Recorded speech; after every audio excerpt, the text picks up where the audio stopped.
सर्वकल्याणकारकं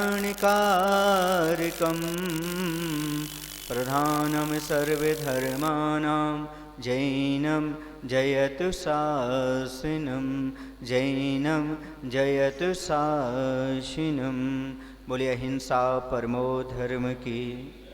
देवादेव श्री महावीर भगवान की। उत्तम आकिंचन धर्म की। गुरु नाम गुरु आचार्य श्री ज्ञान सागर जी महामुनिराज की।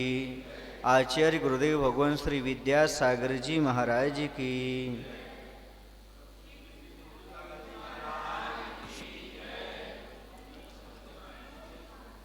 आज का दिन खाली होने का है, भरने का नहीं है। आपने देखा होगा तराजू के दो पलड़े होते हैं, जो भरा होता है वो नीचे की ओर जाता है, जो खाली होता है वो ऊपर की ओर जाता है। वैसे जो धन परिग्रह से भरा हो वो नीचे की ओर जाता है, और जो आकिंचन धर्म को पाले वो हमेशा ऊपर की ओर जाता है। आज खाली होने का दिन है। प्रश्न ये उठता है, संयम तप त्याग, इसके बाद भी कुछ बचता है क्या जो आकिंचन धर्म की आवश्यकता पड़े? सोचो, विचार करो, चिंतन करो। संयम तप त्याग, उसके बावजूद भी अभी कुछ और शेष है। आचार्य कहते तुमने बाहर से तो सब कुछ त्याग दिया, पर क्या अंदर कुछ है? जरा खोजो आप। बाहर का अंबर का त्याग किया, लेकिन अंदर का आडंबर भी बचा है क्या? दिगंबर होना सरल है, पर आडंबर छोड़ना बहुत कठिन है। ना बाहर अंबर है और ना अंदर आडंबर है, मात्र दिगंबर है। इसी का नाम आकिंचन धर्म है। न बाहर से कोई अंबर हो, न अंदर आडंबर। आडंबर अर्थात क्रोध मान माया लोभ। 5 पापों में से हिंसा, झूठ, चोरी, कुशील, परिग्रह, किसी प्रकार का यह न हो आडंबर, तभी जाकर के दिगंबरत्व प्राप्त होता है। जिसकी दिशाएं ही अंबर होती हैं, ऐसे दिगंबर साधु के पास आकिंचन धर्म प्राप्त होता है। मम इदमिति अभिसंधि विकृति निर्वृत्ति आकिंचनः, अर्थात यह मेरा है, इस प्रकार के अभिप्राय का त्याग करना, ऐसी विकृति को छोड़ने का नाम आकिंचन धर्म हुआ करता है। मैं और मेरेपन का त्याग ही आकिंचन है। जहां पर मैं और मेरेपन का भाव रहता है, वहां पर परिग्रह आ जाता है। जहां पर मैं और मेरेपन का भाव समाप्त हो जाए, उसी का नाम आकिंचन धर्म है। असंसारी प्राणी मैं और मेरेपन में ही सारा जीवन निकाल रहा है। मैं और मेरा, मैं और मेरा, तू और तेरा, यही संसार की जड़ है, यही दुख की जड़ है। आकिंचन धर्म कहता है अकेले हो जाओ। अकेले में बड़ा आनंद आता है। कैसे आता है? तो आपने देखा होगा, जब कोई माताएं किसी डिब्बे में बर्तन में वस्तु रखती हैं, और जब सारी वस्तु खत्म हो जाती है तो कहते राम राम हो गया। खाली को क्या बोलते हैं? राम राम। अर्थात जब खाली हो जाते हैं तो राम अर्थात आत्म राम प्राप्त हो जाता है, वही भगवान प्राप्त हो जाता है। और जहां पर कुछ रहता वहां नहीं। आप लोग गांव में देखा होगा, जब वह तराजू से कुछ तौलते हैं तो एक नहीं बोलते राम, हाँ, पर 2 पसेरीवादी जो कुछ भी हो राम बोलते हैं। अर्थात पहला राम। अकेले हो जाओगे तो राम हो जाओगे। राम बन छोड़ भवन छोड़ वन में चले गए, वे भवन छोड़ भग बन गए। एक दिन वो भगवान बन गए। सब कुछ छोड़ करके भाग करके वन में चले गए। भाग करके मतलब सब कुछ छोड़ करके चले गए। अकेलेपन का महसूस होना। आपको अकेलापन तो कई बार महसूस होता होगा, पर वो अकेलापन नहीं कह रहे हैं, बल्कि अकेलेपन का अर्थ है सब कुछ त्याग करने के बाद, शरीर से ममत्व हटाने के बाद जो आनंद आता है, उसी का नाम आकिंचन धर्म होता है। न विद्यते किंचनः यस्य भावः स अकिंचनः। जहां पर किंचित मात्र भी ना रहे, उसका नाम आकिंचन है। कुछ भी ना रहे, किंचित माने कुछ भी ना रहे, उसका नाम आकिंचन धर्म है। कुछ जानते हैं आप लोग बोलते हैं परिग्रह चिंता दुखी मानो। कुछ क्या है? कुछ का नाम ही परिग्रह है। जहां कुछ है वहां पर दुख है, और जहां पर कुछ नहीं है वहां पर सुख ही सुख है। देखो ना, कुछ कैसा, आपके पास फोन आया, एक्सीडेंट हो गया, क्या हुआ? कुछ नहीं हुआ, मतलब कुछ नहीं है तो रिलैक्स, और कुछ हुआ तो बोलो ना, कुछ आकुलता पैदा करता है, कुछ तनावपूर्ण करता है। आप चलते चले जा रहे हैं, पैर में कुछ चुभा, देखा क्या है? कुछ नहीं, वो तो निकल गया। और कुछ है तो बैठ जाओ। अभी आप निराकुल यात्रा नहीं कर सकते, चल नहीं सकते, उस कुछ को पहले निकालो। आप डॉक्टर के पास गए, आपने एक्सरा, सोनोग्राफी सब कुछ कराई, कुछ है, धड़कनें बढ़ गई, कुछ नहीं है, नॉर्मल। वर्तमान में कोरोना, सैंपल दिया, क्यों भैया? कुछ आया नेगेटिव, कुछ है पॉजिटिव। आकुलता बढ़ गई पूरे परिवार में, समाज में, शासन में, सब जगह, और कुछ नहीं तो निराकुलता। समझ में आ रहा है? कुछ का चक्कर बहुत खतरनाक है। कुछ पाने के लिए तो दुनिया दौड़ रही है, कुछ के लिए ही तो दुनिया 7 समुंदर पार करती है। वही कुछ तो दुख का कारण है। अब देखिएगा, अंधेरे में एक रस्सी पड़ी थी, कुछ है, कुछ नहीं है, वो तो रस्सी है, वरना सांप का आकार दिख रहा था। आहार में महाराज आहार ले रहे, शोधने लगे, भैया कहाँ है? कुछ नहीं है बस, और कुछ है तो धड़कन। ये कुछ है क्या? जो आपके पास है वो कुछ है, और जो मुनियों के पास है वो सब कुछ है, वो सब कुछ है। कुछ के चक्कर में हम सब कुछ खो देते हैं। कुछ आकुलता पैदा करता है, दुख पैदा करता है। इसलिए आचार्य भगवंत कहते हैं कुछ का चक्कर छोड़ दो। जो कुछ के चक्कर में पड़ता है वो सब कुछ खो जाता है। कुछ क्या है? धन। धन के चक्कर में व्यक्ति रिश्तेदारी भी खो जाता है, धर्म भी खो देता है, परिवार भी खो देता है, गांव भी खोता है। कुछ लोग तो धन के चक्कर में पड़ करके देश को भी छोड़ देते हैं। कारण कुछ के चक्कर में बड़ा मुश्किल होता है। इसलिए आचार्य भगवंत कहते हैं तन के अनुरूप मन का नग्न होना ही आकिंचन धर्म है। जैसे बाहर से आप नग्न हैं, अर्थात कोई भी परिग्रह आपके पास नहीं है, वैसे मन में भी किसी प्रकार का परिग्रह नहीं होना। परिग्रह 24 भेद त्याग करें मुनिराज जी। मुनिराज जी 24 परिग्रह का त्याग करते हैं। 10 परिग्रह बाह्य में होते हैं, धन धान आदि, दासी दास आदि। ये सब बाहर अंतरंग मिथ्यात, क्रोध, मान, माया, लोभ आदि, इन सब का त्याग कर देते हैं। तब जाकर के वह आकिंचन धर्म को प्राप्त करते हैं। ऐसे 24 प्रकार के परिग्रह होते हैं। बाहर में तो 10 होते हैं, अंतरंग में 14 होते, ज्यादा होते हैं। उन सब का जब त्याग हो जाता है, जब जाकर के आकिंचन धर्म प्राप्त हुआ करता है। इसलिए बंधु समझो अपने जीवन के लिए कि हम जोड़ जोड़ करके कर क्या रहे हैं, इससे हमें क्या फायदा होगा, क्या मिलेगा। आकिंचन धर्म को समझने वाला इन सब से हट जाता है। सब कुछ त्यागने के बाद भी एक चीज बचती है, शरीर से ममत्व। कहते हैं शरीर के प्रति निर्ममत्व हो जाना ही आकिंचन धर्म है।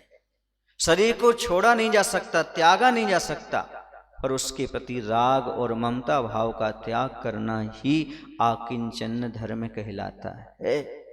ये आकिंचन धर्म का अर्थ ही मेरापन है, अपने आप में आना है, निर्ममत्त होना ही आकिंचन है। आत्मधर्म का नाम ही आकिंचन है।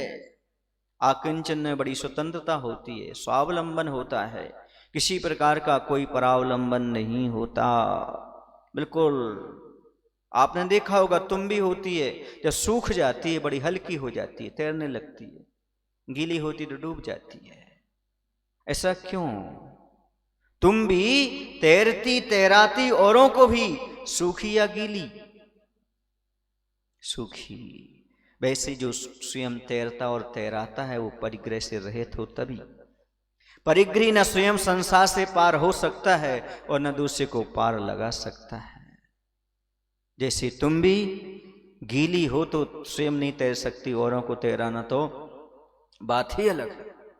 उसी प्रकार से जो परिग्रही व्यक्ति होता है, जो न स्वयं तैरता है और न दूसरों को तैरा सकता है, संसार से पार उतरना हो तो सूखा होना पड़ेगा। सूखा का अर्थ हल्का, हल्का का अर्थ परिग्रह से रहित होना पड़ेगा।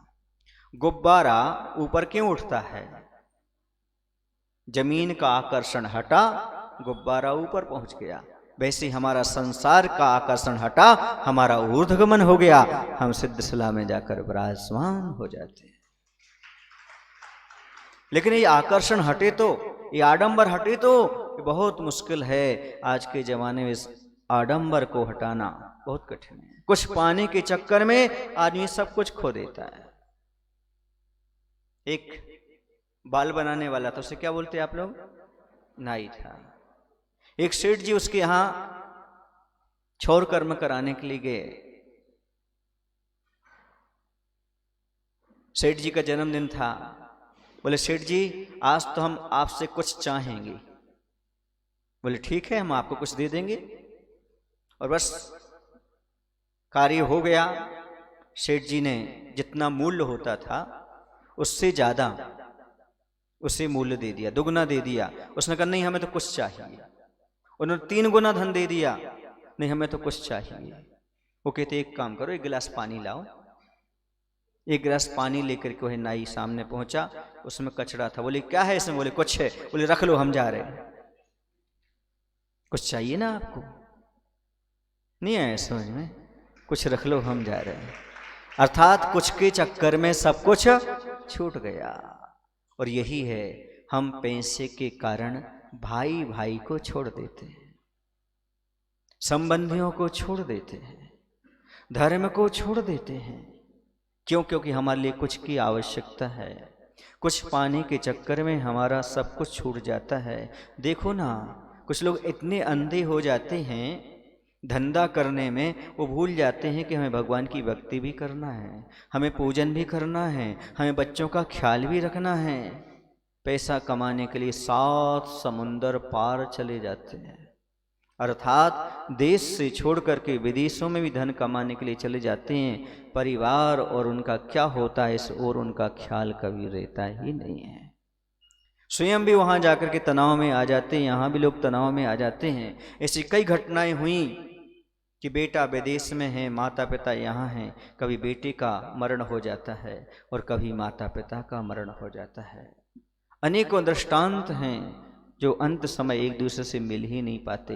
कुछ लोग बाहर रह करके मंदिर जा ही नहीं पाते, सप्ताह में 1 दिन जा पाते हैं या महीनों में 1 बार जा पाते हैं।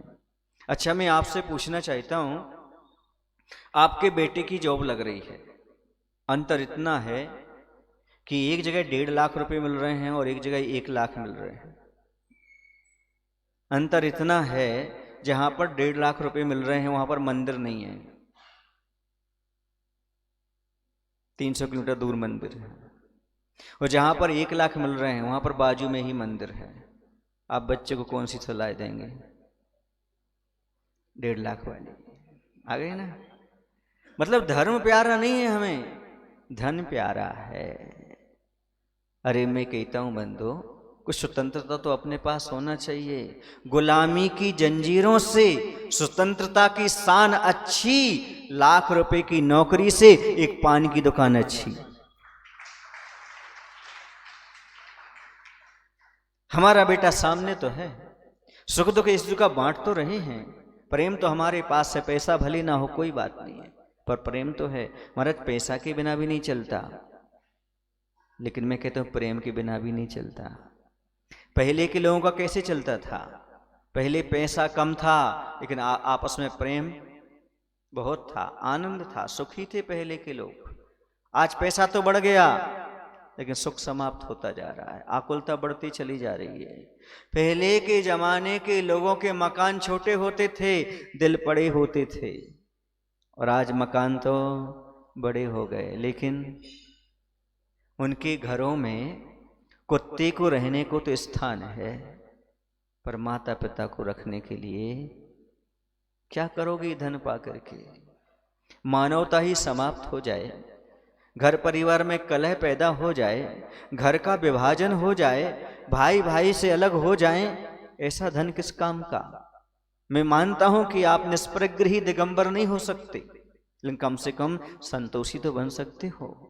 ऐसे धन से बचो जिससे परिवार का विभाजन होता हो, ऐसे धन से बचो जिससे माता पिता से दूर रहना पड़ता हो, ऐसे धन से बचो जिसमें मंदिर से दूर रहना पड़ता हो, पूजन पाठ से दूर होना पड़ता हो।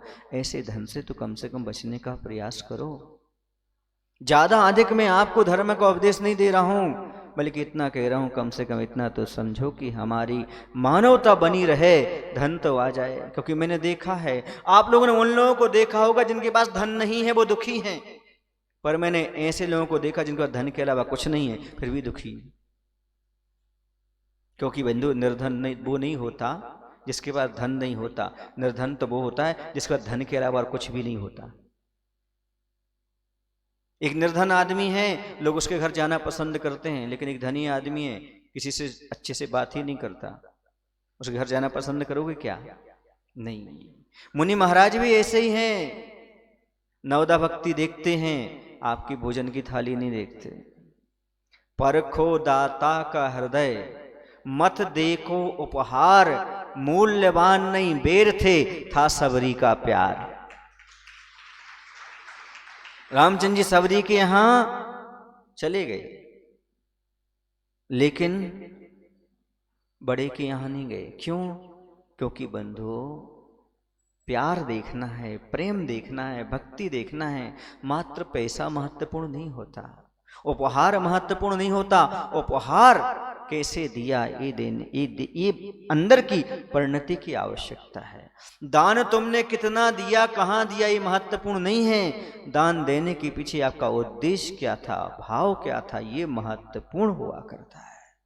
दाता के हृदय को परखा जाता है, उपहार नहीं देखा जाता। यह जब भाव चलता है तब जाकर के समझ में आता है, कहीं कहीं धन तो बिल्कुल सामान्य हो जाता है, और जो हमारी भावना है वह महत्वपूर्ण हो जाती है।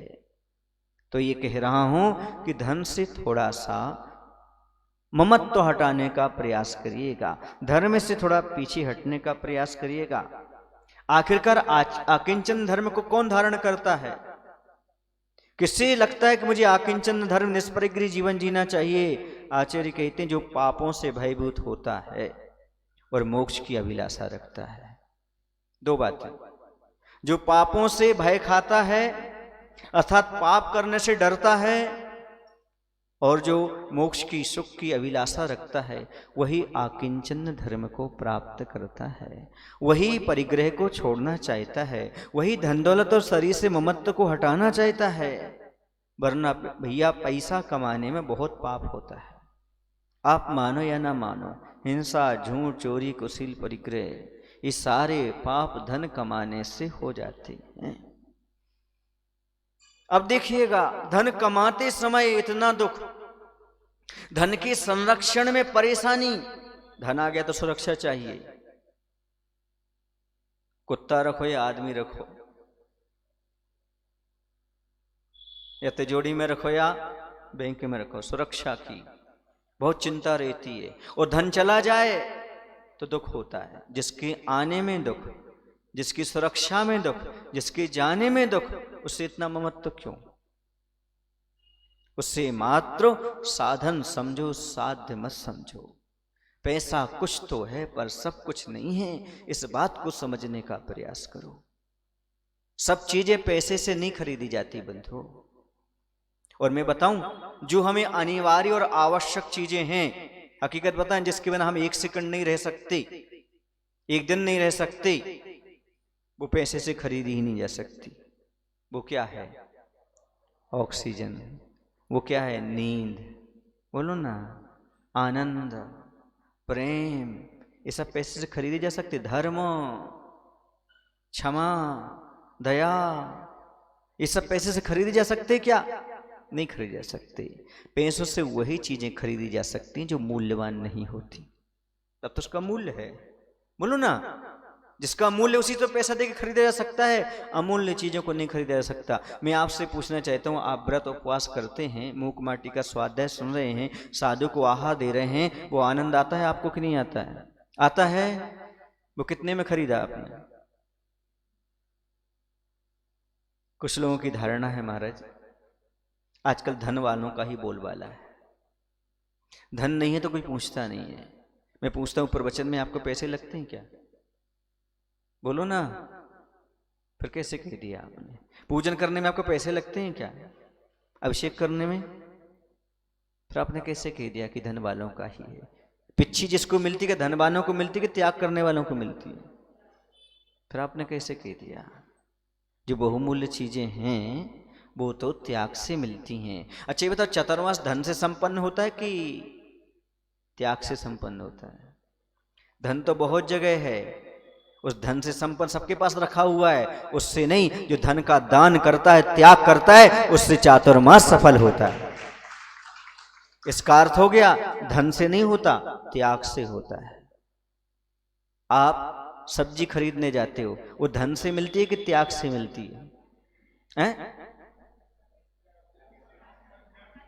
हाँ, अब सुधार कर लो थोड़ा सा। धन से मिलती तो रखे ना जेब में, और सब्जी आ जाए। जब तक उसको दोगे नहीं, बोलो ना, देने का नाम तो त्याग है, तब तक सब्जी मिल जाएगी क्या? बोलो, संभव नहीं है। आपकी धारणा बनी हुई है कि बिना पैसे के कुछ नहीं चलता। मैं कहता हूं, पैसे से नहीं, पैसे के त्याग से कुछ नहीं चलता। जब तक त्याग नहीं करोगे तब तक तुम्हें कुछ भी प्राप्त होने वाला नहीं है। जो त्याग करता है उसे सब कुछ प्राप्त होता चला जाता है। इस धारणा को बदलने का प्रयास करना। और ये मत समझना कि बड़े आदमी के आहार हो जाते हैं। बड़ा आदमी पुण्यशाली है ना, पहले उसने दान किया था, तभी तो उसके पास लक्ष्मी है, उसका पुण्य ही आकर्षित करता चला जाता है। और एक बात बताऊं, गरीब आदमी को उपदेश देने की जरूरत नहीं है, अमीर आदमियों को उपदेश देने की जरूरत है। बोलो क्यों? गरीब आदमी तो वैसे ही संभल के चलता है, जब पैसा आ जाता आदमी तरा के चलता है। इसलिए उसे समझाने की बहुत आवश्यकता है अमीरों के लिए कि सावधानी रखो, जो तुम्हारा धन है वह कहाँ ले जाएगा, ये विचार करो। बहुआरंभ परिग्रहत्वम नारकस्यायुषा, तत्व सूत्र में लिखा 6वें अध्याय के 15वें नंबर के सूत्र में क्या लिखा कि बहुत आरंभ और बहुत परिग्रह नरकायु के आश्रव का कारण है। ये नरक ले जाएगा। बहुत आरंभ मतलब हिंसा के कार्य, और बहुत परिग्रह यानी धन दौलत, गाड़ी घोड़ा, मकान, दुकान, क्षेत्र, खेत, प्रॉपर्टी, ये सब परिग्रह में आते। जितनी अधिक होगी उतने आपको नरक की ओर ले जाएगी। और कहते हैं अल्पारम परिग्रहत्वम मानुष्य, वही तत्व सूत्र में कहते हैं कि अल्प आरंभ अल्प परिग्रह होगा तो मनुष्य आयु का आश्रव का कारण है। आप पहले ज्यादा परिग्रह नहीं रखे होंगे, ज्यादा अभिमान नहीं किए होंगे आपने। मैं आपका इतिहास बता रहा हूं, कुछ लोग तो आपका भविष्य बताते हैं, पर मैं तो इतिहास बता रहा हूं। जिनवाणी माता कहती है, पहले तुमने ज्यादा अभिमान नहीं किया, स्वभाव मार्दम छे, स्वभाव से आप मृदु रहे होंगे। अल्प आरंभ और अल्प परिग्रह रखा होगा, अभिमान आपने नहीं किया होगा, ज्यादा धन दौलत नहीं जोड़ी होगी, इसलिए आज मनुष्य पर्याय तुम्हारे लिए प्राप्त हुई है। लेकिन आदमी प्राप्त करने के बाद फिर अभिमान कर ले तो फिर नरक चला जाता है, और धन इकट्ठा कर ले तो नरक चला जाता है। इस वस्तु सत्य को समझने का प्रयास करो। जितने हल्के होगे उतना आनंद आएगा, जितना भार लादोगे उतने दुखी होगे। कहते हैं जब अपन सफर में चलते हैं तो सामान कम हो तो आनंद आता है, और जब जीवन में व्यवहार में चलते हैं अभिमान कम हो तो बड़ा आनंद आता है। चाहे बाहर का परिग्रह हो चाहे अंतरंग का परिग्रह हो, अभिमान अंदर का है परिग्रह, और सामान बाहर का है। जब दोनों से रहित होकर के यात्रा करते हैं तब बड़ा आनंद आता है, और मोक्ष मार्ग की यात्रा इन दोनों से रहित होकर के करने पर ही आनंद आता है। ऐसे आनंद आप चाहो आ जाए तो संभव नहीं है। आप लोग पूरा त्याग नहीं कर सकते, कुछ तो त्याग करने की बात बनाइएगा। कुछ तो सोचिए कि हमें अपने जीवन में कुछ ऐसा नियम, ऐसा संकल्प करना है जिससे हम कुछ त्याग कर सकें, कुछ आगे बढ़ सकें। क्योंकि संसार में आदमी का प्रभाव काम नहीं करता, वहां पर स्वभाव काम करता है। जहां पर धन काम नहीं करता वहां पर धर्म काम करता है। इस बात को कभी भूलना नहीं चाहिए। यह जो पर्व आया है ये स्वभाव बदलने के लिए आया है। आप अपना स्वभाव बदलने का प्रयास करो। संसार में यदि आपका स्वभाव अच्छा होगा तो लोगों पर प्रभाव पड़ेगा, और स्वभाव अच्छा नहीं होगा तो कुछ नहीं होने वाला। धन इकट्ठा करके क्या करोगे? आपने देखा होगा बामी, बामी देखिए आपने, बामी जिसमें सांप रहता है, उसे बनाता कौन है? चींटियां। चींटियां एक एक कण इकट्ठा करके मिट्टी का और बामी बनाती हैं, और रहता कौन है? और जीवन भर आप पैसा जोड़ करके कालीसान मकान बनाते, रहता कौन है? बेटा नहीं रहता, बेटा नाती पोता ही रहता है। चींटियां बहुत सारे कण इकट्ठा करती हैं, रख लेती हैं, दूसरा जानवर खा जाता है। मधुमक्खियां शहद इकट्ठा करती हैं, कोई दूसरा उसको शहद को निकाल के, मधु को निकाल कर ले जाता है। वैसे लोभी प्राणी बहुत सारा परिग्रह इकट्ठा करता है, चोर उसे लेकर के चले जाते हैं। एक बार बताऊं, चोर से आप बच सकते हो पर 3 से नहीं बच सकते आप। 3 आपके पीछे पड़े हुए हैं। पता कौन 3 है जो आपके पीछे पड़े हुए हैं? उससे आप नहीं बच पाएंगे।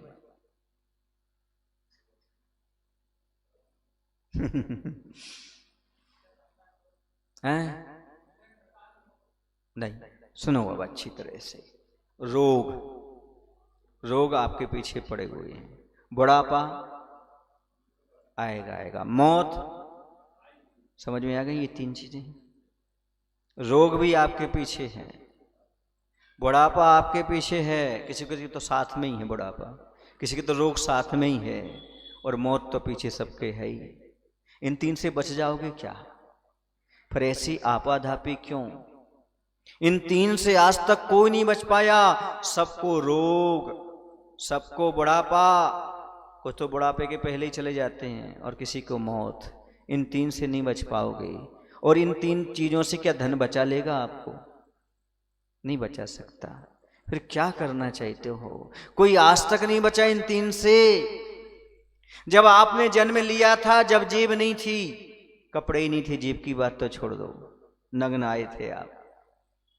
आया था दिगंबर, दिगंबर ही जाएगा, बीच में ओढ़ा है अंबर, कफन बन जाएगा। अब भी चेत जाओ, छोड़ दो अडंबर, हो जाओ दिगंबर, मुक्ति बधु से तुम्हारा स्वयं स्वयंवर हो जाएगा।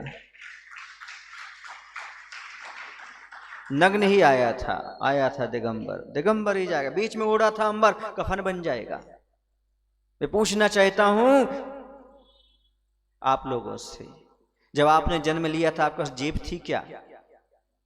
बोलो, नहीं थी। जब मरण होता है तो कफन में जेब होती है क्या? कितने भी जोड़ लो हीरे मोती, पर याद रखना कफन में जेब नहीं होती। न पहले जेब थी, न जाते समय। दुनिया में आते समय भी जेब नहीं थी, जाते समय भी जेब नहीं। पर पूरी जिंदगी तुमने जेब भरने में क्यों लगा दी? पूरी जिंदगी जेब भरने में लगा दी। सोचा नहीं कहीं से भी पैसा आना चाहिए। टका कर्मम टका धर्मम टक टका टक टकायते। वो टका पैसा ही धर्म, पैसा ही कर्म, और टकटकी लगी है तो किस पर लगी है? पैसे पर। जहां हो वहां पर। मैं पूछना चाहता हूं, आपको साबुन कब याद आती है? साबुन कब याद आती है? साबुन नहाते समय, कपड़े धोते समय, ठीक है ना? बोलो ना। कपड़े कब याद आते हैं आपको? जब घर से बाहर निकलना हो अच्छे पहन करके, ठीक है ना? बोलो ना भाई। मंदिर कब याद आता है आपको? सुबह सुबह। भगवान कब याद आते हैं आपको? आपत्ति में। बोलो, गलत कह रहा हूं? लेकिन पैसा कब याद आता है आपको? 24 घंटे। बस यही कहना चाहता हूं।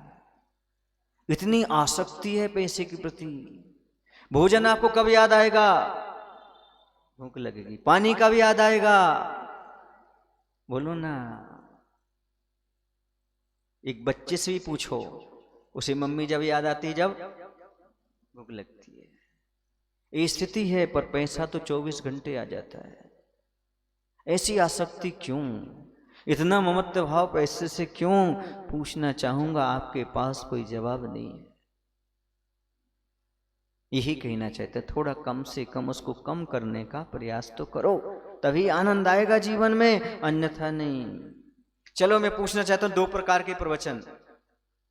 एक जगह लिखा है पैसे कैसे कमाए जाते हैं, उस पर आज 8:30 से 9:30 तक प्रवचन। और दूसरी जगह लिखा हुआ है दान कैसे दिया जाता है, 8:30 से 9:30 प्रवचन। भीड़ ज्यादा कौन सी सभा में होगी?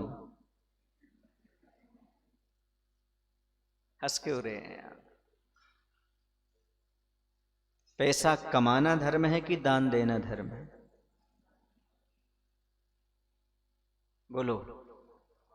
हैं? चलिए, ये बात हो गई। ये तो आपने क्लियर हो गया था कि आप उसी सभा में जाएंगे जहां पैसे कमाने की बात हो रही है। सुन रहे ना? अब चलिएगा, 2 हाथ ठेला चले। एक हाथ ठेला निकला, उस पर लिखा था एक पौधा लगाइए, एक जीवन बचाइए। ठीक है ना? पौधे वाला बेच रहा था, 10 रुपए का पौधा था, 100 रुपए का पौधा था। एक पौधा लगाइए, एक जीवन बचाइए। ठीक है ना? अब वो निकल गया। दूसरा आया, वो कहने लगा 1 रुपए, 3 रुपए की चीज 1 रुपए में, 2 रुपए बचाइएगा, ये बैग ले जाइएगा। भीड़ कहां ज्यादा होगी?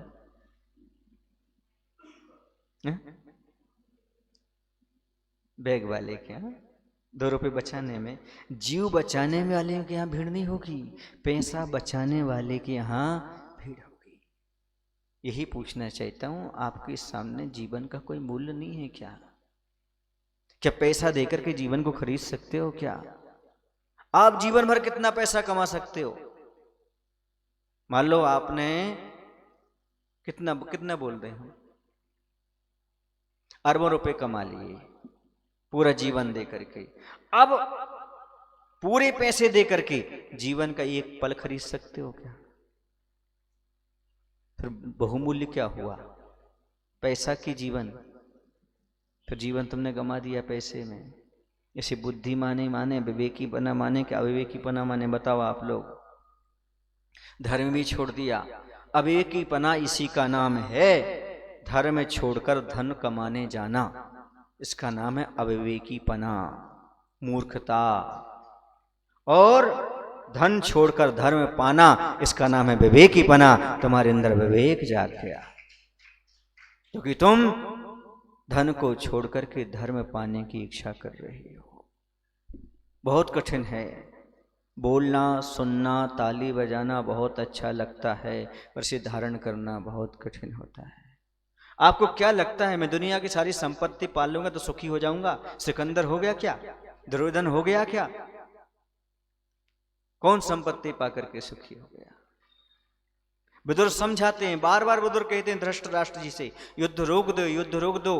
देखो तो हम दुनिया की सारी दौलत पाकर के राजपाट पाकर के भी महल में तड़फ रहे हैं और उस साधु संत सबको छोड़ करके जंगलों में आनंद का अनुभव कर रहे हैं। हे धृतराष्ट्र, संग्रह में सुख नहीं है, सुख तो त्याग में है। परिग्रह चिंता दुखी मानो, परिग्रह से चिंता और दुख होती ही होती है। जिसके पास परिग्रह है वह भय से मुक्त हो ही नहीं सकता। भय रहेगा ही रहेगा परिग्रह के संरक्षण का, ये निश्चित है। परिग्रह संज्ञा और भय संज्ञा, जब तक परिग्रह संज्ञा है भय संज्ञा से मुक्त हो ही नहीं सकते। आचार्य कहते वो तो रहेगी रहेगी रहेगी। मैं पूछना चाहता हूं, आप धन के लिए इतना सब करते हो, धन आपके लिए क्या करता है?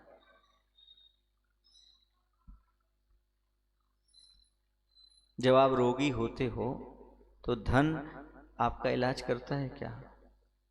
जब आप भूखे होते हो धन भोजन बन करके आता है क्या? बहुत सारे करोड़पति हैं जिनके पास धन है लेकिन भोजन बनाने वाला कोई नहीं है, नौकरों के भरोसे भोजन चल रहा है। ये स्थिति है। बहुत सारे धनवान हैं, उनका जब तक मेडिकल टेस्ट ना हो जाए भोजन का तब तक भोजन नहीं कर सकते। पता नहीं किसने जहर मिला दिया हो, किसने क्या कर दिया। वो कहीं जाएंगे निस्तार के लिए, एक व्यक्ति साथ में बंदूक लेकर पीछे पीछे चलेगा। उस धन ने सुरक्षित किया आपको कि असुरक्षित किया? पहले बताइएगा। असुरक्षित। जितने आप प्रॉपर्टी वाले होंगे, जितने धनी होंगे, उतनी आपको सुरक्षा की आवश्यकता है। एक गरीब को किसी की आवश्यकता नहीं है। एक धनी को ताला और चाबी की आवश्यकता है, एक गरीब को झोपड़ी में रहने में बड़ा आनंद आता, उसे कोई ताला लगाने की आवश्यकता नहीं पड़ती, कोई आवश्यकता नहीं, निश्चिंतता। और यहां पर चिंता के अलावा और कुछ भी नहीं है। सतीश जी आप ताली बजाइए जरा, ताली बजाइए ना आप। चलो हाथ में कुछ लेना, थोड़ा सा ये 3-4 लौंग लेना, लौंग उसको लौंग देना, 2-3 लौंग। हाँ लौंग दे दो लो, इसको लेके ताली बजाना जरा। हाँ गिरेगी नहीं, चुभ जाएगी। क्या होगी? चुभ जाएगी। इसका मायना समझे आप। थोड़ा सा भी परिग्रह हो तो ताली का आनंद नहीं ले सकते, फिर सारी जिंदगानी का आनंद कैसे लोगे? हाथ में इतना सा भी कुछ हो तो आपको ताली का आनंद नहीं आ सकता, फिर पूरी जिंदगानी का आनंद कैसे आ सकता है? परिग्रही को कभी आनंद सपने में भी नहीं कहा। निष्परिग्रही को आनंद आता है। निर्ग्रंथता का महत्व बहुत होता है। आपने देखा होगा भूमि के निर्ग्रंथ होने पर ही फसल का आनंद ले सकते हो, और आकाश का निर्मल हो तभी हम उत्सव मना सकते हैं। पानी का निरावरण होने से ही हम प्यास बुझा सकते हैं। अग्नि का निरावरण होने से ही भोजन पका सकते हैं। चंद्रमा का निरावरण होने से ही रात्रि की शुद्धता होती है। सोना निरावरण होता है तभी आभूषण बनता है। रत्न निरावरण होते हैं तभी मूल्यवान बनते हैं। ऐसे ही आत्मा जब निरावरण होती है तभी भगवान बनती है, उससे पहले भगवान नहीं बन सकती। ये निरावरण होने का बड़ा आनंद है, निर्ग्रंथता का बड़ा आनंद है। प्रकृति में जहां देखो वहां पर वही आनंद आनंद प्राप्त होता है। महाराज आज के जमाने में धन के बिना कैसे रहा जाए? सही बात है, क्योंकि जिस ग्रस्त के पास 2 कौड़ी नहीं है वो 2 कौड़ी का है, और यदि साधु के पास 2 कौड़ी आ गई तो वह भी 2 कौड़ी का, उसकी कोई कीमत नहीं है। मैं आपके धन का निषेध नहीं कर रहा हूं। धन तो कमाओ पर लालच रहित होकर कमाओ, प्रेम तो लुटाओ पर स्वार्थ रहित होकर लुटाओ। प्रेम देते समय स्वार्थ नहीं होना चाहिए, और पैसा कमाते समय ज्यादा लालच नहीं होना चाहिए। यदि ज्यादा लालच आ जाता है तो यह पैसा आपकी आजीविका का साधन ना होकर के पाप का कारण बन जाता है। वह प्रेम ना होकर के दिखावा हो जाता है, यदि उसमें स्वार्थ आ जाता है। इसलिए आप पैसा तो कमाओ पर थोड़ा सोच समझ करके कमाओ। एक बार की बात है, एक साधु थे। आपने कहा कैसे रहा जा सकता है, थोड़ा सा दृष्टांत के माध्यम से समझ लें। एक कोई साधु था, वह एक कुटिया बनाकर जंगल में रहता था। कोई उसके पास टीवी, पंखा, कूलर, एसी कुछ भी नहीं था। वहीं पर जो कुछ भी उसको फूल फल जो कुछ ही मिल जाते थे, खा पी कर उस झोपड़ी में रह लेता था, पूरा जीवन यापन कर लेता था। एक बार उस जंगल में एक राजा भटक गया। जब भटक गया तो वहां उसकी झोपड़ी में पहुंच गया। और जब झोपड़ी में पहुंचा, देखा अरे हमारे महल में कितनी सुविधाएं हैं, फिर भी इतना निराकुल जीवन नहीं है, चिंता रहित जीवन नहीं है। इस फकीर के पास तो कुछ भी नहीं है, फिर भी कितना आनंद में है। ओ हो बाबा जी, अब रात्रि होने वाली है, क्या मैं आपकी कुटिया में रुक सकता हूँ? अरे बिल्कुल रुकिए, आप कैसी बात करते हैं। अच्छे से कुटिया में रुक गया, नींद नहीं आ रही। उसने साधु बाबा से पूछ लिया, बाबा हमें ये समझ में नहीं आती, आपके पास कोई चीज नहीं है, न धन है न कोई वस्तु है, आपका जीवन कैसे निकल जाता है?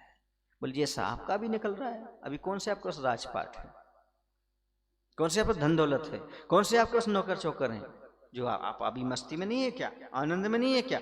बोले हम तो मुसाफिर हैं। बोले आप एक दिन के मुसाफिर हैं, हम तो जिंदगी भर के मुसाफिर हैं। मत पूछो कहां है मका हम फकीरों से, मत पूछो हम फकीरों से कहां है मका। जहां आसन जमा बैठे वही मका समझो उनका। जहां बैठ गए वही निर्विकल, कुछ नहीं, निर्ममत्व चिंतित। आचार्य भगवंत की बड़ी कृपा है, जिन्होंने हमें ये दिगंबर स्वरूप प्रदान कर दिया, आकिंचन धर्म का धनी बना दिया। उनका एक संस्मरण याद आ रहा है, सुना दूं आपको। बहोरी वन में क्षेत्र, अतिशय क्षेत्र है जबलपुर के पास,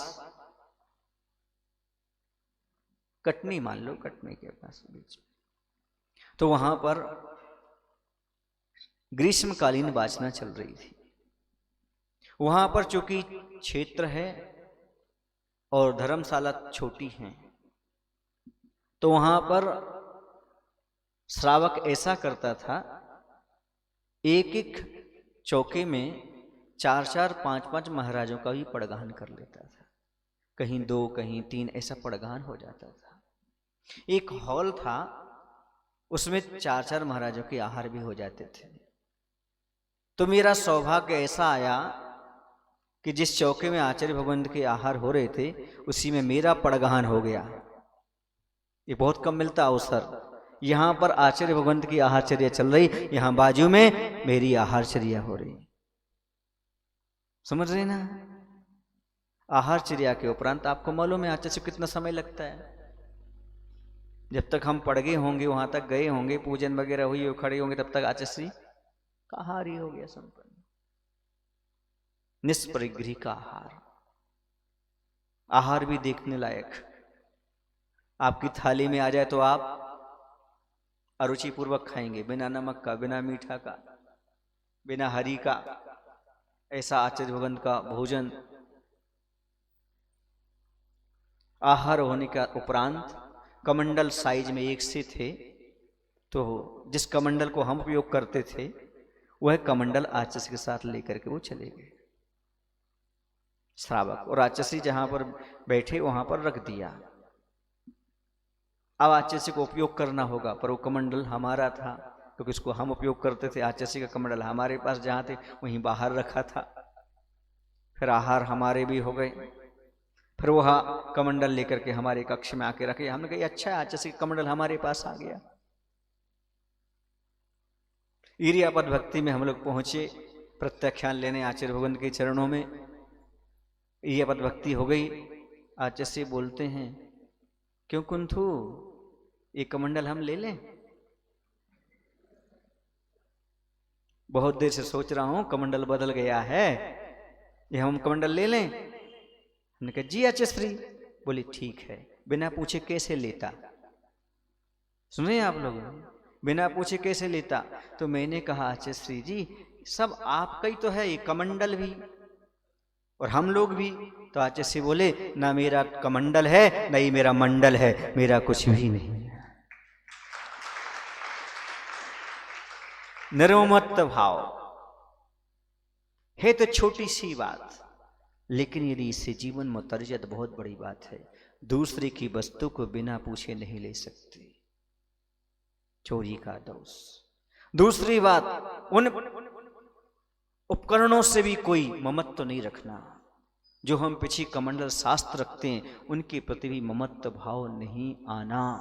ये आचार्य भगवंत हम शिष्यों को अच्छी तरह से इस संस्मरण से शिक्षा दे रहे हैं कि हमें कभी कमंडल मंडल को अपना नहीं मानना चाहिए। क्यों? क्योंकि साधु इन सब से रहित होता है। एको हम निर्ममः शुद्धो ज्ञानी योगेंद्र गोचरा। मात्र मैं एक हूं, निर्ममत्व हूं, शुद्ध बुद्ध हूं, ऐसा चिंतन करना चाहिए, ऐसा विचार करना चाहिए, तभी हम ममता भाव से ऊपर उठ सकते हैं, अन्यथा नहीं। मैं आप लोगों से पूछना चाहता हूं, आप लोग पैसा तो कमा रहे हो, कब इससे ऊपर उठेंगे आप कमाने से? दो बातें दे रहा हूं, कभी तो रुको, कहीं तो रुको। एक सी बात नहीं है, कभी तो रुको, कहीं तो रुको। कभी मतलब कितनी उम्र तक रुकोगे आप पैसा कमाने में? 50 वर्ष की उम्र में, 60 वर्ष की उम्र में, 70 वर्ष की उम्र में? कभी तो रुको। और कहीं तो रुको 5 करोड़ कमाने के बाद, 10 करोड़ कमाने के बाद, कहीं तो रुको। कुछ तो हमारा लिमिट हो, कुछ तो परिमाण व्रत हो हमारे पास, परिग्रह का कुछ तो परिमाण हो। मैं इतनी उम्र के बाद कुछ नहीं कमाऊंगा, मैं इतना पैसा कमाने के बाद आगे नहीं कमाऊंगा। कुछ तो हमारे जीवन में संकल्प होना चाहिए। आप पूर्ण रूप से त्याग नहीं कर सकते। तो एक व्यक्ति था, सेठ ही मान करके चलो, वो एक संत के पास गया। संत से बोला, संत हमें कुछ ऐसा उपाय बताओ, हम तो परिग्रही हैं, संसार में फंसे हुए हैं, ताकि हमारा कल्याण हो सके। बोले क्या करते हो? बोले कुछ नहीं, मैं नाव में बैठता हूँ, दूसरे देश प्रदेश जाता हूँ, वहां द्वीप से धन कमाता हूँ और यहाँ पर आ जाता हूँ। बोले पहले तो तुम अपनी जिंदगी बचाने की सोचो। तुम पानी के अंदर जाते हो, कब तूफान आ जाए कोई भरोसा नहीं है। तो बोले क्या करें? बोले एक काम करो, तुम अपना माल किस में रखते हो? बोले बड़े बड़े टीन होते, टीन, टीन जानती, कंसरा टीन, उसमें पीपा, पीपा बुंदेलखंड में क्या बोलते उसको? पीपा, बड़े बड़े होते हैं, उसमें अपना सामान भर के जाता हूं। एक काम करो, एक खाली रख लेना। क्या रख लेना? मात्र एक खाली रखना, बाकी भरे रखना। इतना तो परिमाण कर लो, एक में हम कुछ भी नहीं भरेंगे। ठीक है, नहीं भरूंगा। और ले गया वो, और गया। अचानक एक दिन तूफान आ गया। उसने देखा अब क्या करें, सब डूबने को हो। एक वो पीपा ही तैरता देखा उसे, वो खाली था। उसने उसका सहारा ले गया। आंधी तूफान में नाव सब डूब गई, वह उस टीन के सहारे किनारे लग गया।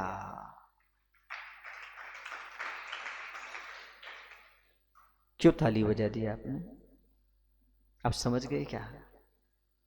कुछ खाली रखने से, कुछ परिमाण बनाने से जब हम समुद्र में डूबने से बच सकते हैं, वैसे आप भी परिग्रह परिमाण व्रत को धारण करो, आप संसार में डूबने से बच जाएंगे, आप भी आगे कल्याण के रास्ते पर बढ़ेंगे।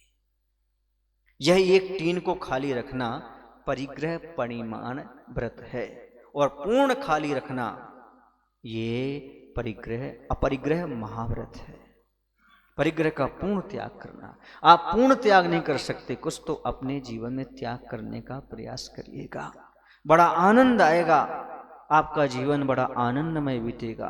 क्योंकि जितना परिग्रह उतनी आकुलता, उतनी चिंता, उतना दुख, उतना तनाव, उतना टेंशन, कुछ लोग से धन के कारण डिप्रेशन में आ जाते हैं, कुछ तो धन नहीं मिल पाता तो आत्महत्या भी कर जाते हैं, जीवन को ही समाप्त कर देते हैं। जरा सोचो, चिंतन करो, ये धर्म और धन हमारे लिए क्या है। कभी कभी तो आप लोगों को देख करके दुख भी होता है और कभी कभी मुस्कान भी आ जाती है, हंसी भी आ जाती है। क्या करें? आप पूछोगे ज्ञानी कब मुस्कुराता है? पूछो आप, ज्ञानी लोग कब मुस्कुराते हैं? जब प्राणी कल की सोचता है तब मुस्कुराहट आती है। ज्ञानी हंसता है, कल के बारे में सोच रहा है। इतना धन है उसके पास, 7 पीढ़ियां खा सकती हैं, 8वीं पीढ़ी की सोच रहा है, तब मुस्कुराहट आ जाती है। तब लगता है इसे कौन समझाए। अच्छा, एक काम कर लो आप लोग, परिग्रह कम करने के लिए कर बता दूं। हाँ, जब कभी आपका पैसा जमीन पर गिर जाए, उसे नहीं उठाएंगे, उसे दान करेंगे, अपने उपभोग में नहीं लाएंगे। आपने जेब से पैसे निकाले, वालो 2000 का नीचे गिर गया, अब जेब में नहीं रखना, उसे क्या करना? नियम ले सकते हैं। अब इतनी सावधानी रखने लगो, एक पैसा भी न गिर जाए। दान की तो बात, ये तो आपका नियम होगा कि किसी का पैसा गिर जाए तो नहीं उठाएंगे। अच्छा, कितने तक नहीं उठाओगे? 5 का गिरी तो, 10 का गिरी तो, 100 का गिरी तो। इसमें भी हंसी आ गई आपको? इसमें तो मुझे हंसी आती कभी कभी। यदि किसी का 2000 का मिल जाए तो, किसी की सोने की अंगूठी मिल जाए तो, सोने की चेन मिल जाए तो, मिलना नहीं है, चिंता मत करने में तो कह रहा हूं, मिल जाए। कहां तक आपकी नीयत खराब नहीं होगी, ये कहने की मेरी बात है और कुछ नहीं। तो अपने मन से पूछो, एक बार मन तो हो जाएगा कि ले लूं, भले आप ना लो, पर एक बार इतनी बड़ी चीज कैसे छोड़ दूं, ऐसी बड़ी चीज कैसे छोड़ दूं? अच्छी बताओ, आप लोगों के पास पैसा है कि नहीं है? है। पैसा कम लग रहा है आपको कि पैसा कम है? वास्तव में कम लग रहा है कि है कम? यदि आपका पैसा कम लग रहा है तो हमारे पास कोई इलाज नहीं है। कम है तो फिर भी इलाज है। जिसके पास पैसा कम है उसे हम प्रसन्नता प्रदान कर सकते हैं, लेकिन जिससे पैसा कम लग रहा है उसे दुनिया का कोई भी व्यक्ति खुश नहीं कर सकता, भगवान भी उसे खुश नहीं कर सकता। आपके पास पर्याप्त है, जो प्राप्त है वो पर्याप्त है, कहीं किसी प्रकार की कोई कमी नहीं है, लेकिन करे क्या, लग रहा है। अच्छा ये बताओ, पहले आपके पास धन कम था तब आप निराकुल और सुखी थे, या ज्यादा धन आ गया तो निराकुल और सुखी हो गए? एक बात बताऊं, कुछ महिलाएं ये समझती हैं कि जिनके पति के पास धन दौलत है वो बहुत सुखी हैं, और कुछ महिलाएं ये समझती हैं हमारे के पति के पास कुछ नहीं है लेकिन भगवान की पूजन और अभिषेक करता है, समझो हमारा परम सौभाग्य। सौभाग्यशाली हो तुम, तुम्हारे पति की मति सही जगह है। बोलो ना साविकाओ, वो धन किस काम का? पर्यूषण में भी पूजन ना कर सके, पर्यूषण पर्व में भी मंदिर की नहीं, घर में बैठकर भी तो पूजन की जा सकती है ना। एकासन ना कर सके, होटल का त्याग ना कर सके, ऐसा पति को पाकर सौभाग्यशाली मानते हो कि जो भले गरीब है लेकिन भगवान की भक्ति करता है, उसे सौभाग्यशाली मानते हो। आपका सौभाग्य ना बोलते हमारा सौभाग्य है, तो किसे सौभाग्य मानते आप? उसी को सौभाग्य मानो। नहीं है हमारे पास शौक पूरे करने के लिए, लेकिन हमारे पास पर्याप्त है भूख मिटाने और नींद को पूरा करने के लिए पर्याप्त है। ये अपने आप में आनंद की बात है। एक व्यक्ति था, उसकी पत्नी बार बार कहती थी, भाई तुम भगवान की भक्ति करते, कुछ तो मांग लो, कुछ तो मांग लो।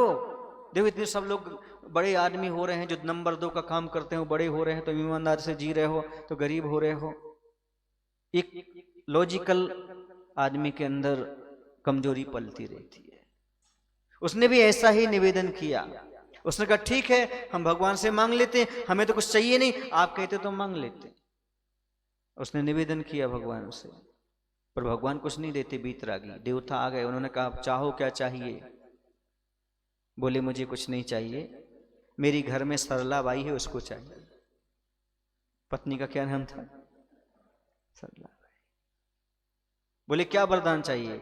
हम तो पूछे नहीं, हम पूछ कर आते हैं। वो घर गया, पूछा क्या वरदान मांग ले? बोले वो देने तैयार है। बोले हाँ। बोले बस जिस चीज को छूऊं वो सोना हो जाए। क्या हो जाए? सोना हो जाए। ठीक है। घर आया, उसे सब वस्तुओं को छुआ, सब किसकी हो गई? सोने की। अब छूते छूते थक गया, सब सोना हो गया। उसे क्या लगी? भूख। उनकी पत्नी ने थाली रखी, बड़ी खुश होकर आज तो। हाँ, बस जैसे ही उन्होंने रोटी का टुकड़ा तोड़ा, किसका हो गया? जैसे गिलास उठाया पानी का, किसका हो गया? सोने का। अरे ऐसा किस काम का सोना? न खा पी रहे, न पी पा रहे, न कुछ कर पा रहे, अब क्या क्या करूं? मैं तो नहीं चाह रहा था, ये सरलाबाई चाह रही थी। गुस्से में आकर उसने सरलाबाई के गाल पे एक चांटा मारा, वो भी सोनाबाई हो गई, सोने में परिवर्तित हो गई। अब क्या? भागा भागा गया और देवता से कहता है भैया देवता, अपना वर वापस ले लो, हमें मात्र थाली में 2 रोटी और 1 गिलास पानी दे दो, पर्याप्त है, मुझे नहीं चाहिए, पर्याप्त नहीं चाहिए। ये मांग वालों की ज्यादा मांग हो जाती है कि हमारे यहाँ ये नहीं है, हमारे वहाँ वो नहीं है, हमारे वहाँ ये नहीं है। अरे भैया शांति से यदि 2 रोटी चल रही हैं पर्याप्त है, बेटा खुद कमा लेगा, सब हो जाएगा। इतनी ज्यादा आकुलता मत करो, धर्म ध्यान ना छूटे, ऐसी भावना बनाकर रखो। अच्छा ये बताओ, धन के बारे में 2 ही काम हो सकते हैं। पता है कौन से 2 काम हो सकते हैं? एक तो आपको देकर जाना है और दूसरा छोड़कर जाना है। बोलो आप देकर जाना चाहते कि छोड़कर जाना चाहते? देकर। बच्चे को देकर जाना था, छोड़कर जाना ही है। दान करके जाओगे।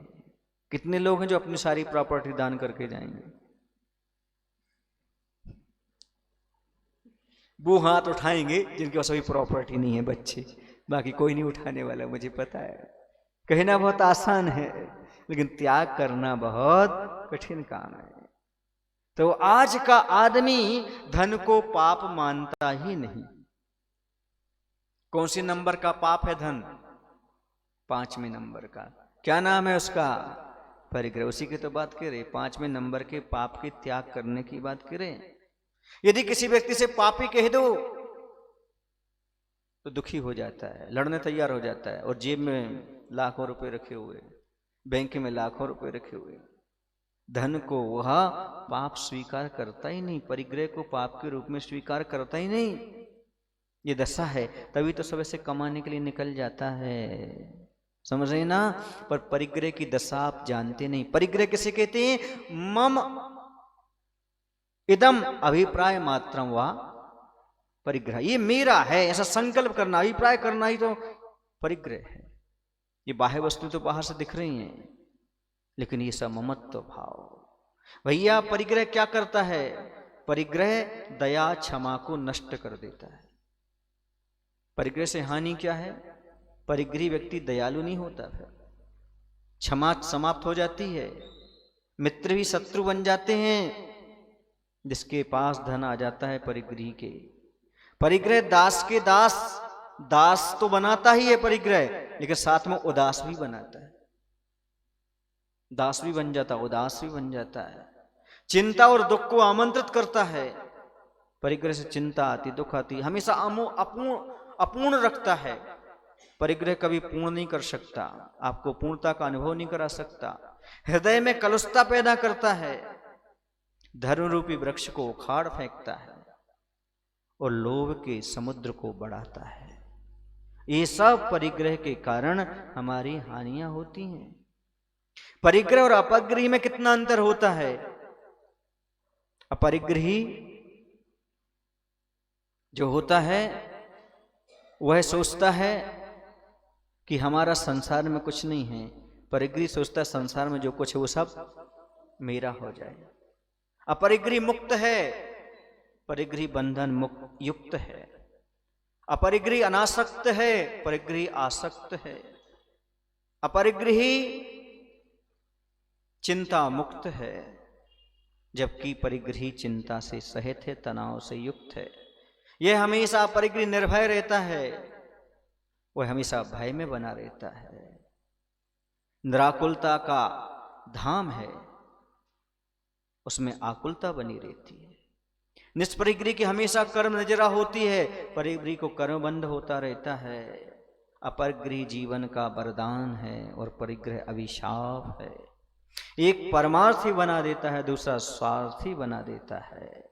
समझो बंधु, परिग्रह की आसक्ति से द्वेष उत्पन्न होता है, राग उत्पन्न होता है। यही दोनों संसार के दुख के मूल कारण है, राग द्वेष जो परिग्रह से उत्पन्न होते हैं। अर्थ तो अनर्थ का मूल है, इससे बचने का प्रयास करो, जैसे बन सके वैसे इससे दूर रहो। इससे दूर नहीं रहोगे हमेशा दुखी रहोगे, हमेशा दुखी रहोगे।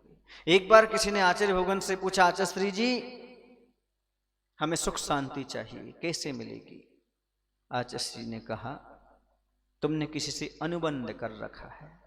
किससे? धन परिग्रह से। धन परिग्रह का और शांति का जात वैर है, जैसे नेवला और सांप का जात वैर है। जहां शांति वहां परिग्रह नहीं, वहां जहां परिग्रह वहां शांति कभी हमारे लिए प्राप्त हो ही नहीं सकती, शांति का मार्ग मिलेगा ही नहीं। एक बार आचार्य ने बहुत अच्छा प्रसंग छेड़ा था। एक परिग्रह की बात चल रही थी, तो आचार्य ने बहुत अच्छी बात बताई थी। एक बार एक गधा था, उसके पेट पर बहुत सारी मिट्टी लदी थी, भार था। जैसी नदी आई तो नदी में उसने सोचा भार कैसे कम करें, तो नदी में वह बैठ गया, तो बहुत सारी मिट्टी गल गल करके बह गई, उसका भार हल्का हो गया, वो आनंद का अनुभव करने लगा। अर्थात परिग्रह को छोड़कर गधे को आनंद आया। आप लोगों को आता है कि नहीं आता है? ताली क्यों नहीं बजे? जब गधे को परिग्रह छोड़ने में आनंद आता है, तो आपको भी परिग्रह छोड़ने में आनंद आना चाहिए। उससे बड़ा और आनंद कहीं ना हुआ है, ना हो सकता है। आचार्य समर्थभद्र स्वामी कहते हैं, यदि पाप का निरोध हो जाए तो अन्य संपदा की क्या आवश्यकता? पाप का निरोध कब होगा? जब रत्नत्रय होगा। रत्नत्रय से बड़ी और जीवन की कोई संपदा नहीं है।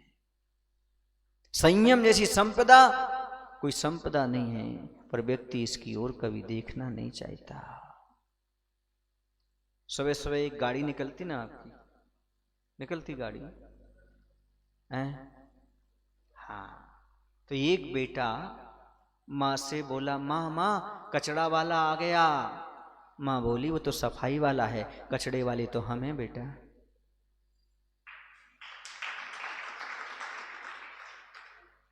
महाराज जी बड़े आदमी हैं कि आप बड़े आदमी हो? संयमी बड़े हैं कि आप बड़े हो? संयमी धनी है कि आप धनी हो? बोलो ना। क्यों? आपके पास रत्न है, पर उन्हें कचड़ा समझकर छोड़ दिया। सम्यक दर्शन, सम्यक ज्ञान, सम्यक चारित्र रत्न है, उनको आपने छोड़ दिया। कौन से रत्न है? किसे रत्न मानते? पत्थर को रत्न मानते हो कि सद्गुण को रत्न मानते हो? ध्यान रखो, जो मुद्रा है ना आपकी, नोट, ये नोट मात्र भारत देश में चलेगी, लेकिन जिसके पास सद्गुण है वो विदेश में भी चले जाए तो भी उसकी कीमत होगी। वो धन रखो ज्ञान का, संयम का, जो प्रदेश में भी चले। देखो तो गांधी जी जिंदगी भर रहे एक लंगोट में, अब बैठे हैं 2000 के नोट में। नहीं बैठे। निष्परिग्रही का हमेशा सम्मान होता है, निष्परिग्रही को हमेशा सब कुछ मिलता है। जो माया को छोड़ता है, माया उसके पीछे पड़ जाती है। एक बार किसी के सपने में गांधी जी आए, उसने बहुत अच्छा व्यंग लिखा है, बता दूं आपको। एक बार गांधी जी किसी के सपने में आए, और आपको पता है पहले वो वकील भी रहे हैं गांधी जी, बैरिस्टर। तो उनसे कहा कि आपके जमाने में हमें न्याय मिल जाता था। क्या मिल जाता था? न्याय मिल जाता था, और हम अदालत से छूट जाते थे, जेल से छूट जाते थे आपके जमाने में। लेकिन अब ऐसा जमाना आ गया है कि कोई ईमानदार व्यक्ति वहां पर मिलता ही नहीं। बोले चिंता मत करो, पहले मुझसे काम चलता था, अब जिस कागज में मैं बैठा हूं ना उसे फेंकना, काम हो जाएगा। क्या बात समझ में आई आपको? फाइलें खिसक जाएंगी, सब काम हो जाएगा आपका बहुत जल्दी। बस क्या, बस जिस कागज में मैं बना हूं, मतलब उसका अर्थ क्या हुआ? नोट। अब नोटों से काम होने लगेगा। ये भ्रष्टाचार इसी का तो परिणाम है। परिग्रह लोभ के कारण ही दुनिया में भ्रष्टाचार चल रहा है। जरा सोचो, जरा विचार करो कि हम कहाँ जा रहे हैं, क्या कर रहे हैं।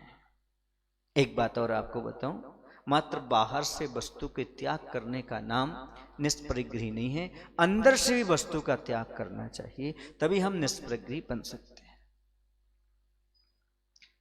एक संत पहुंचे हुए थे, सब कुछ छोड़ करके दिगंबर मुद्रा को धारण करके, पिछी कमंडल के अलावा अपने पास कुछ नहीं रखते थे। वह चले जा रहे थे। वह चले जा रहे थे तो एक झोपड़ी मिली। उस झोपड़ी में भी एक संत बाबा थे, जिनके पास सब सुविधाएं थी, खाने पीने का सामान, सोने का सामान, बैठने का सामान, सब कुछ था। उन बाबा ने इन संत से निवेदन किया, आप हमारी कुटिया में पधार दो। तो महाराज कहने लगे, हम अकारण किसी के घर नहीं जाते। और महाराज सीधे निकलने लगे तो वह पीछे पड़ गया। बाबा कहने लगा, महाराज आप हमारी कुटिया को देख तो लो। बोले, यदि साधु के लिए सब कुछ छोड़कर कुटिया ही बनाना होती तो साधु क्यों बने? क्या आवश्यकता है कुटिया बनाने की, सब कुछ रखने की? वहां से घर गृहस्थी छोड़ी, यहाँ पर बसा ली। उसे बात समझ में आई, वह लौट के आया और उसने उस झोपड़ी में आग लगा दी। फिर साधु के पास पहुंचा, बोले, साधु महात्मा मैं तो आग लगाया, आप जैसा होना चाहता हूं मैं तो उस झोपड़ी को छोड़ आया। वो कुछ नहीं बोले। फिर थोड़ी देर कहता है, बस एक ही लालसा रहेगी हमारी, एक बार आप हमें झोपड़ी देख तो लेते। तो महाराज ने कहा, झोपड़ी तो जल गई पर खोपड़ी में तो अभी भी जीवित है। समझ में आया ना? निष्परिग्रहपना किससे है? झोपड़ी छोड़ने के बाद खोपड़ी में भी ना रहे, अर्थात मन में भी उसकी लालसा ना रहे, तब त्याग है। अहंकार का त्याग तो हो, पर त्याग का अहंकार ना हो। अहंकार का त्याग तो हो, पर त्याग का अहंकार ना हो। सच्चा त्याग तो है कि अब पीछे मुड़ करके नहीं देखना। मैंने देखा आचार्य भगवंत सद लगा तो ठीक, कर्नाटक की ओर ही मुड़ करके नहीं देखते, शायद अभी तक जाने का भाव भी नहीं बनाते। जो छोड़ दिया उस ओर देखने की बात ही नहीं होती, न मन से, न वचन से, न काय से। बहुत बड़ी बात है। अब छोटी सी बात आप लोग कर लें। आप लोग बड़े बनना चाहते हो कि महान बनना चाहते हो?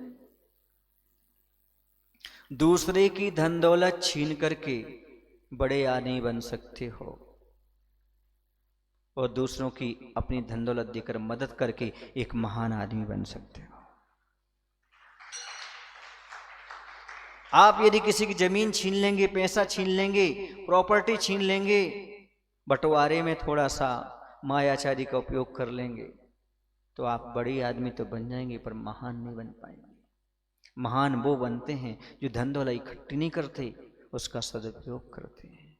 धन पाकर के किसी की मदद करते हैं, सेवा करते हैं, वो बड़े महान व्यक्ति कहलाते हैं। आप अपने जीवन में पूछना चाहता हूं, महान बनना चाहते हो कि बड़े बनना चाहते हो? बोलो ना। कल पूछा था, अमीर बनना चाहते हो कि दानी बनना चाहते हो? आज पूछना चाहता हूं आपसे, बड़े बनना चाहते हो या महान बनना चाहते हो?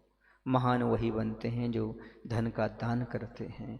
बड़े वो बन सकते हैं जिनके पास पैसा हो। ध्यान रखो बंधुओं, अपने जीवन में ये सब कुछ छोड़ने की आवश्यकता है। महाराज जी, हम परिग्रह कब त्याग करें? उल्टी कब करते हैं आप? मुहूर्त देख करके? जब जी मचल जाए तभी क्या कर देते, वैसे जब त्याग की इच्छा हो तभी त्याग कर देना चाहिए, देर नहीं करना चाहिए। तलाक, शादी के लिए मुहूर्त खोजा जाता है, तलाक के लिए विवाह विच्छेद करना हो तो कुछ नहीं, ऐसे त्याग करने के लिए मुहूर्त की आवश्यकता नहीं। जब चाहो तब आप उसका अच्छी तरह से त्याग कर सकती हो। इसलिए बंधुओं समझो इस बात के लिए कि हमें त्याग की ओर बढ़ना है। अब थोड़ा सा अपन देख लें हानि क्या है, परिग्रह रखने से हानि क्या होती है। तो परिग्रह रखने से अशांति, रौद्र ध्यान, हमेशा संरक्षण के भाव, इसी का नाम है संरक्षणानंद परिग्रहानंद। रौद्र ध्यान जो नरक का कारण, नरक जाना पड़ता है, भय, आशंका, ये सब बनी रहती है, दुश्मन बनते हैं, आकुलता बनी रहती है, आरंभ होता है, आरंभ अर्थात हिंसा, हिंसा से कसाय बढ़ती है, कसाय से दुर्गति में जाना पड़ता है। अर्थ अनर्थ का मूल है। परिग्रह रूपी वृक्ष के तने लोभ हैं, क्लेश हैं, अर्थात लोभ और क्लेश तो आएगा ही आएगा। परिग्रह आया तो परिग्रह एक पिशाच है। परिग्रह कारण उपदेश नहीं सुन पाते, पूजन नहीं कर पाते, क्योंकि हमें परिग्रह की लालसा बनी रहती है। इसलिए ये सब चीजें आपके लिए मूर्छा बनी रहती है। अब थोड़ा सा अपन सोच लें इसको उपाय क्या है, हम इसे कैसे छोड़ें, परिग्रह को कैसे त्याग करें। सबसे बड़ा आपके लिए मानस बनाना पड़ेगा, धन जीवन का साधन है, साध्य नहीं, लक्ष्य नहीं है धन कमाना। लक्ष्य तो हमारा धर्म पाना, प्रसन्नता पाना है।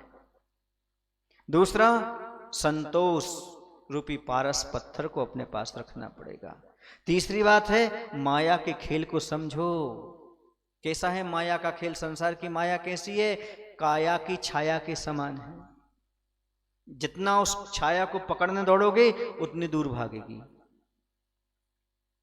और पीठ दिखाओगे तो पीछे पीछे भागेगी, और खड़े हो जाओगे कदमों में आ जाएगी। देख लेना अपनी काया की छाया।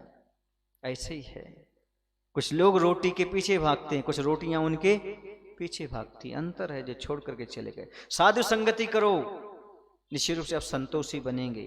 दिगंबरत्व को धारण करो, भ्रम को दूर करो, मेरापन का त्याग करो, धार्मिक कार्यों में धन को खर्च करो। ये सब करोगे कुछ ना कुछ आपको लाभ अवश्य प्राप्त होगा अपने जीवन में। अब प्रश्न ये उठता है, महाराज क्या बाहर से हम दिगंबर हो जाएं तो मुक्ति मिल जाएगी? आचार्य कहते नहीं, अंदर से भी होना पड़ेगा।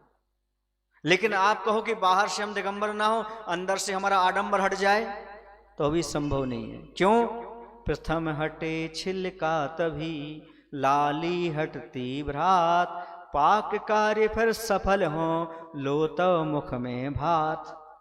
चावल देखा आपने, धान देखी, धान धान जब अपन निकालते हैं छिलका, उसके अंदर लाल लाल रहता है, तो लाल पहले निकलेगा कि ऊपर का छिलका पहले निकलेगा? तो पहले दिगंबर धारण करोगे तभी तो अंदर के परिग्रह छूटेंगे। जो व्यक्ति कहते नहीं अंदर से मैं छूटा हुआ हूं, बाहर परिग्रह है, वो मूर्खता की ओर चल रहे। नहीं, बाहर का भी अंदर, बिना नग्नता के नहीं पायो सो पंथ। सुने ना, मात्र नग्नता को नहीं माना प्रभु से पंथ, बिना नग्नता भी नहीं पायो पद अरहंत। नग्नता ही मोक्ष मार्ग नहीं है, लेकिन नग्नता के बिना मोक्ष मार्ग बनता भी नहीं है। बाहर का परिग्रह त्याग करना ही महत्वपूर्ण नहीं, अंतरंग का भी परिग्रह त्याग हो, लेकिन बाहर के त्याग के बिना अंतरंग का त्याग होता नहीं है, क्योंकि उससे ममत्वपन बना रहता है, इसलिए इसे छोड़ना बहुत आवश्यक है। एक सामान्य से बात आपके सामने रख रहा हूं, आप लोग नहीं समझ पाएंगे। आप लोग खेल खेलते हो, क्या खेलते हो? खेल खेलते हो। खेल में कितने लोग चाहिए? क्रिकेट में 11 लोग चाहिए। अकेला आदमी तो नहीं खेल सकता ना, पर हम ऐसा खेल बता रहे हैं, अकेला खेलना पड़ता है। अकेलेपन का है, आत्मा ही ध्यान, आत्मा ही ध्येय और आत्मा ही ध्याता। ये निष्परिग्रही का जीवन है, आकिंचन धर्म को पालन करने वाले का, दिगंबर मुद्रा धारण करने वाले का है। स्वयं आत्मा के द्वारा आत्मा को ही ध्याता है और दूसरा आता ही नहीं। खेल सको तो खेल लो एक अनोखा खेल, आप खिलाड़ी आप ही बनो खिलौना खेल। आचार्य जी ने दोहा लिखा, खेल सको तो खेल लो एक भाव में, एक अनोखा खेल। कैसा अनोखा खेल?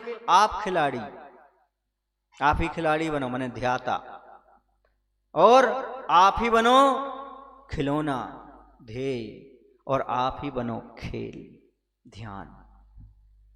आत्मा के अलावा और कोई चीज नहीं, उसमें आनंद आता ही आता रहता है। ये बड़ा आनंद का स्रोत है। चलिएगा, इतना सब कुछ नहीं कर पाते तो कम से कम इतना विचार करो, हमारे पास क्या है, हमारे साथ क्या है। सोचो हमारे साथ क्या जाएगा। जो तुम्हारे पास है वो साथ जाएगा क्या? जो तुम्हारे साथ है वो तुम्हारे साथ जाएगा। पास होना अलग है और साथ होना अलग है। दुनिया की सब चीजें आपके पास हैं, लेकिन एक अच्छाई और धर्म आपके साथ है, वही जाएगा और कुछ भी नहीं जाएगा। एक राजा था, बहुत अच्छा था वो राजा, लेकिन अंत समय उसने कुछ नहीं कर पाया, अस्वस्थ हो गया। उसने अंत में कह दिया, जब मेरी अर्थी निकालो तो एक काम करना, दोनों हाथ बाहर करना,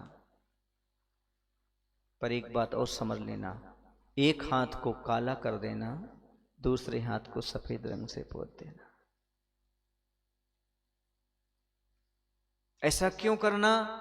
ताकि दुनिया को मालूम पड़े दो हाथ हमारे पास हैं। हम दुनिया से खाली हाथ जा रहे हैं, लेकिन काला हाथ दुनिया को बताएगा हम बुराई ले जा रहे हैं, और सफेद हाथ बताएगा हम अच्छाई ले जा रहे हैं। ये दुनिया को बता देना, जीवन की सच्चाई साथ जाती है, अच्छाई और बुराई, इसके अलावा कुछ भी साथ में नहीं जाने वाला। अच्छाई बुराई जो आप कर जाओगे वही साथ में जाने वाली है। ये धन दौलत इकट्ठी कर जाओगे, यहीं पर पड़ी रही जाने वाली है। एक बात अंत में कहना चाहता हूं, ये धन दौलत है दान भोग और नाश। इसकी नीतिकारों ने 3 गतियां बताई हैं, या तो दान कर लो या भोग लो या इसका नाश होगा, इसके अलावा और कुछ भी काम की नहीं है। लेकिन आचार्य कहते हैं, जो आपका दान पुण्य में पैसा लगता है, समझ लेना वही आपका है, बाकी पैसा कर्म बंध को कराने वाला है। आप यदि इसको भोग लोगे धन दौलत को तो अंग लगेगा, खाते पीते घर के लगोगे, और यदि दान कर दोगे तो संग चलेगा, प्रभाव में जाएगा, और यहीं पड़ा रहा तो जंग लगेगा, और यदि तू उससे ममत्व बनाए रखा तो मर के वहीं भुजंग बनेगा। As you like can you live। अंग लगाना हो भोगो, संग ले जाना हो दान करो, जंग लगाना हो गाड़ के रख दो, और भुजंग बनना हो देखते रहो कितना बचा कितना नहीं है। मरते समय भी त्याग मत करो। समझ लेना ये दशा है। समझ रहे आप लोग? इस धन दौलत से धर्म भी किया जा सकता है, स्वर्ग मोक्ष भी उपलब्ध किया जा सकता है, इसका सदुपयोग करके, और दुरुपयोग करके इससे पाप कर्म भी बांधा जा सकता है। धन आपको दुख का कारण नहीं है, वस्तु आपको दुख का कारण नहीं है, उसके प्रति जो आपका ममत्व भाव है, आसक्ति है, यही परिग्रह है और यही दुख का कारण है। इसलिए इसमें इतने आसक्त मत हो, इससे ममत्व भाव मत रखो, क्योंकि मुनि राज भी खाते पीते चलते उठते बैठते, लेकिन वो निर्ममत्व भाव से रहते हैं, इसलिए कर्म बंध से छूटते हैं।